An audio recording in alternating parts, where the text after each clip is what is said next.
well, let me just say it that way. What is the most sensible thing you've ever heard someone say that you implemented into your life? Well, I mean, there's lots of things I could think of, and there's the faith component, there's the family component, but I will share one since this is a business podcast. I will share one from the business side, Thank you. and that was my second mentor.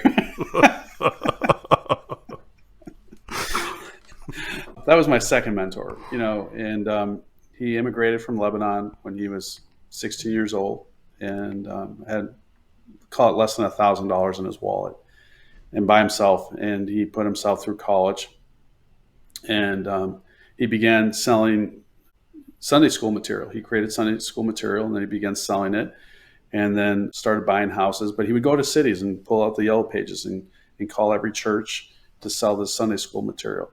And then he created a consulting business out of that and began consulting and buying up single family homes. And then he sold those to start a bank.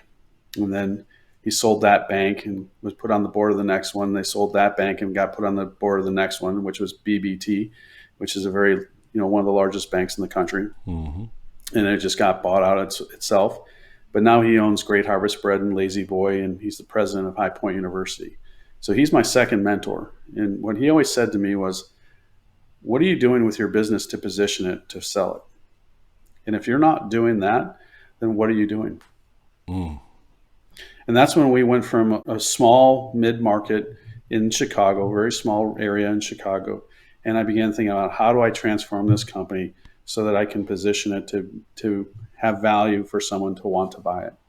And that's where we changed our focus and then began building this portfolio of self-storage facilities. Amazing. And that was the moment of growth. That was the moment of... It wasn't a moment. It was a long period of time. Well, yeah. But that shift in thinking is priceless.